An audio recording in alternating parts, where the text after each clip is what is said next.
Menelan anggaran ratusan juta rupiah, pemerintah Kota Prabu Mulih menyiapkan 15 ekor sapi kurban untuk disalurkan ke sejumlah masjid pada perayaan Idul Adha.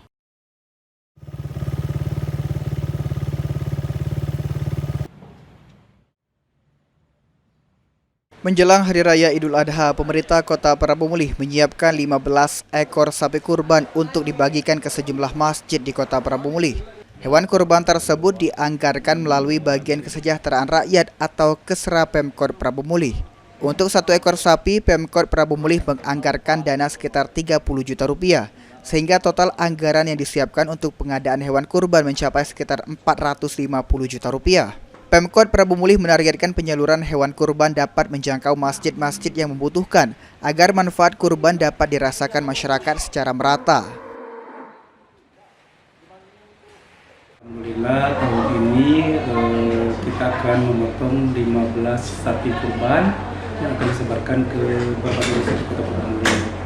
Rata-rata beratnya berapa? Di atas 300 ya. 300 kilo.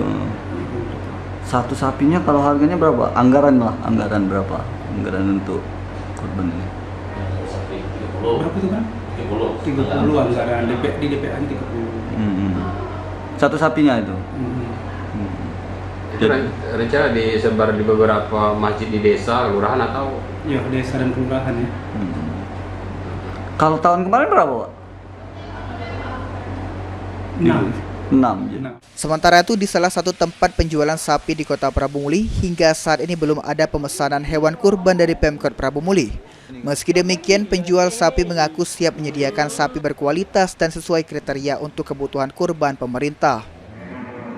Tahun ini ada peningkatan nggak penjualan dibanding tahun? Ada peningkatan tahun ini. Kalau sapi kita ini jenis apa dari sini, Pak? Limosin, simental, sama Brahman. Ada juga perangi, macam-macam. Paling banyak yang jenis apa di sini? Limosin, sama simental paling banyak. Yang sering diminati untuk hewan kurban apa itu, Pak? Limosin sama simental yang paling diminati oleh warga-warga. Untuk harga yang Harga dari 25 juta sampai dengan 100 juta. Demi memastikan hewan kurban yang disalurkan dalam kondisi sehat dan layak, Pemkot Prabu Mulih juga akan melakukan pengecekan kesehatan terhadap seluruh sapi kurban sebelum didistribusikan ke masjid-masjid. Anggi Perkasa, PAL TV.